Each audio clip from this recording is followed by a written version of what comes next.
Hello, today I will teach you how to drape a bias top. I realized I don't have bias tops, and I want to see if I can drape without the dart, or do I need the dart. So I took my old sheet and prepared.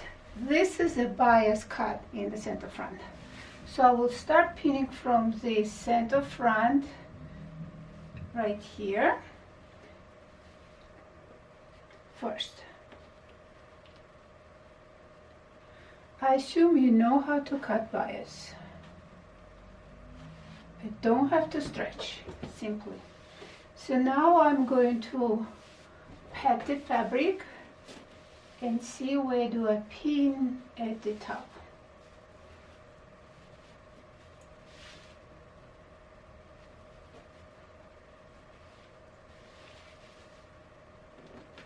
Okay. So now I like to pinch a little bit because we have a little more here than the form have. So just do 1/8 of an inch pinch, and then I will just, the fabric dictates me which way to pin. And as you see, this form this little extra standing away in the front. This happens, this stand away will be bigger if the person have larger bust, and will be less if she has less bust. That's why if we're making it for the customer that is not busty, which is like the cup size to be less than B, then you can get away without the dart. But if your customer doesn't want excess fabric here, then we have to put a dart. And the way I put a dart in the bias is I don't like the straight darts in the bias like this. See, once you pull this excess fabric goes away.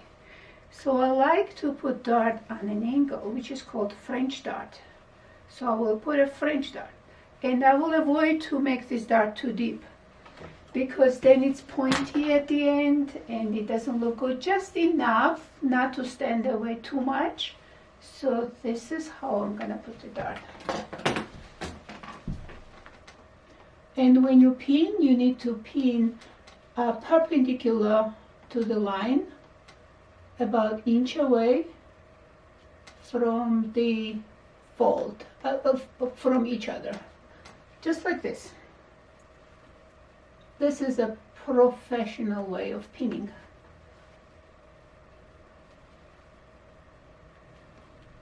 So you saw how dart was necessary, right? So now this is not standing away too much. If you are making for pregnant women, you don't need a dart.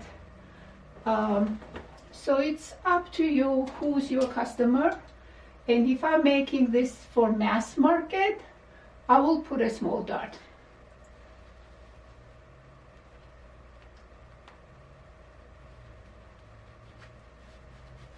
Here you go. Now let's drape the back. Front is draped. Well, the back, we'll do the same way. We'll start from center back. And I have a little trick. Center back, I don't pin right on the center back. I pin past the center back because I believe that women have a little more butt than this form. So I have my imaginary butt that is a little bit more, and I pin past the center back. Okay. So now on the other side, so I will just pat it slowly at the neckline and pinch at the neckline. And at the shoulder, I fold the fabric. Fold the fabric and pin to the front shoulder where I want the shoulder to be. Normally I match my form's seam and it's working. But once you try it on, and if you feel that the shoulder seam is too backwards, or two forwards, you can always move. So I will use the same technique as the way I pinned the dart. It's hard to see from there, but that's pretty simple. Okay. Now, normally, on styles that are not bias, I use an ease for the back shoulder or a dart for my jackets for the back shoulder. It's because the blade is projection. It's like a bust. Blade has a projection. So if we don't do this, if you see there's an excess fabric here. So let's say I am going to demonstrate if you have a dart or ease, what happens with this excess fabric. So let's say we put a dart here, like this. See how this excess fabric went away? Because it gave a projection for the blade, and this is closer to her. But for bias, I really don't mind to have excess fabric here because it's just hard to do the ease, especially for production. Good factories will do the ease, and I have many cases when the factories will just disregard and stretch instead of easing. So ease is something for good tailoring. So let's don't do ease for the bias, and let's live with the fact that we're going to have excess standing away in the back, which is fine because we're using flowy fabric for this project. I'm using viscose Cupro, and you'll see once I finish it will be really beautiful.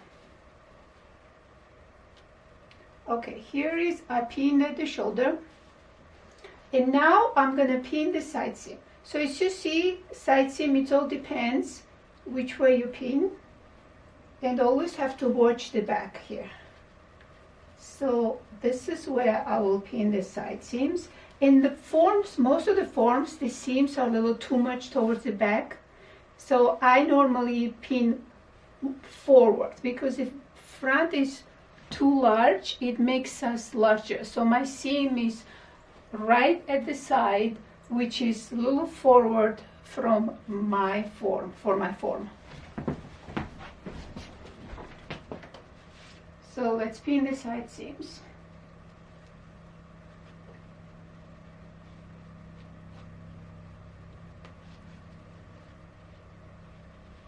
And the side seams, I just pin it together this way. I don't pin the same way I did the dart for the shoulder. That's the standard way to pin the side seams. Simply grab both and put the pin through and through.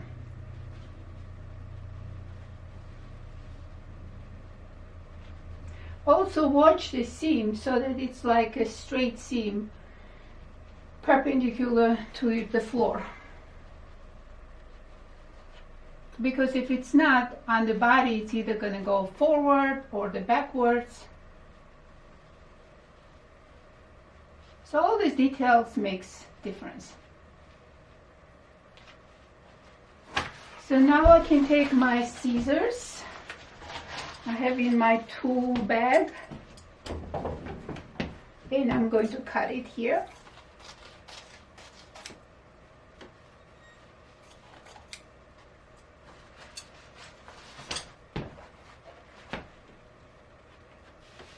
And my draping is done. Next is to mark all the seams and convert this into the paper so that we can cut in actual fabric. So I have my marker, and I'm going to mark the seam here so that both sides. And then I'm going to measure what cross shoulder I need. I normally use for size 8, normally bone to bone. People are like about 15 3/4 is a standard. So it all depends where you want your armhole to be. If you want the drop shoulder, you will pass. If you want the regular shoulder, you'll do 16 or 15 3/4. Now let's mark armhole. So the neckline, I have it marked the way I want it. Now the armhole, as I mentioned before, starting from cross shoulder. So if I want the cross shoulder to be 15.5, so I will mark the 15.5 from center back, just like this. So this is set in sleeve, regular sleeve, called set in. So 15.5. Now cross back, I normally do 1/2 inch less than cross shoulder. So which will be 15. It's right here. So I will just mark the armhole from shoulder to cross back. And now armhole depth.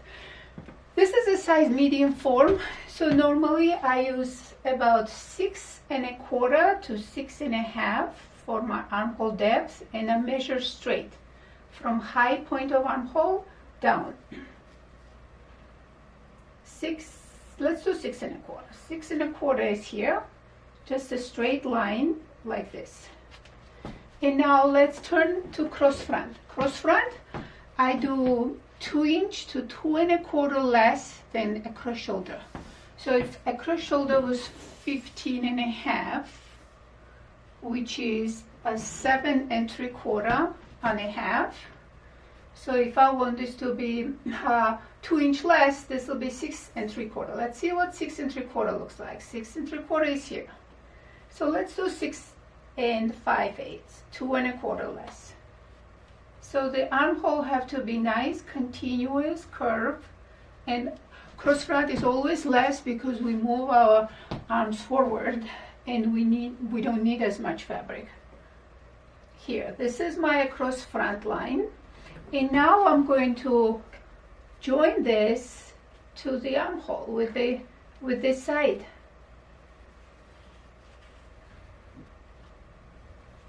Like this.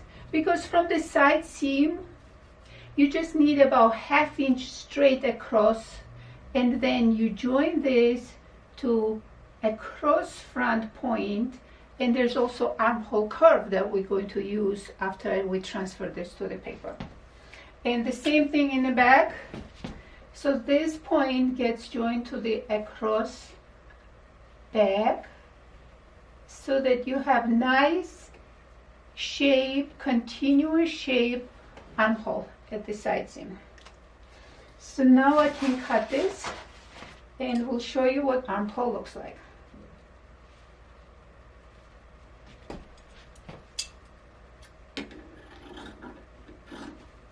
Normally on the armhole you need 3/8 seam allowances.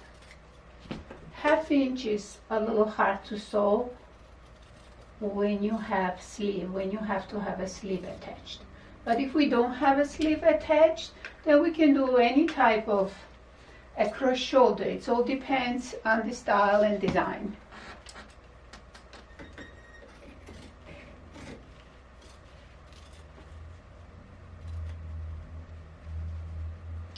Okay, so here is your armhole.